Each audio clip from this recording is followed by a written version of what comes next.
नमस्कार, मी सेजल देशमुख आणि तुम्ही पाहत आहात संध्या न्यूज। राम जन्म उत्सवानिमित्त पांढरी मारुती मंदिर येथे प्रवचन व छावा चित्रपट दाखवण्यात आला। राम जन्माच्या दिवशी सायंकाळी 6 वाजता ओतूर बस स्थानकापासून ते राम मंदिर पर्यंत भव्य दिव्य शोभायात्रा काढण्यात आली।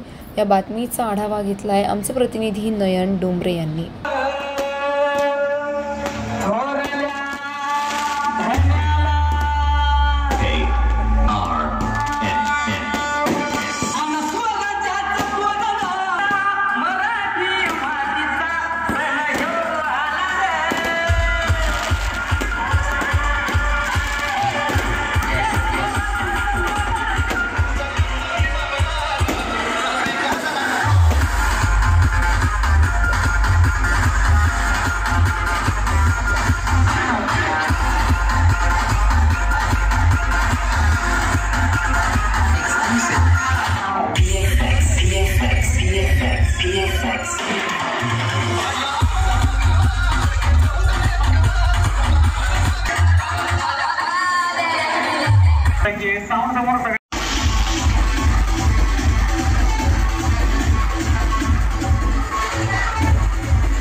अशाच अपडेट्ससाठी आमच्या संध्या न्यूज चॅनलला सबस्क्राइब करा।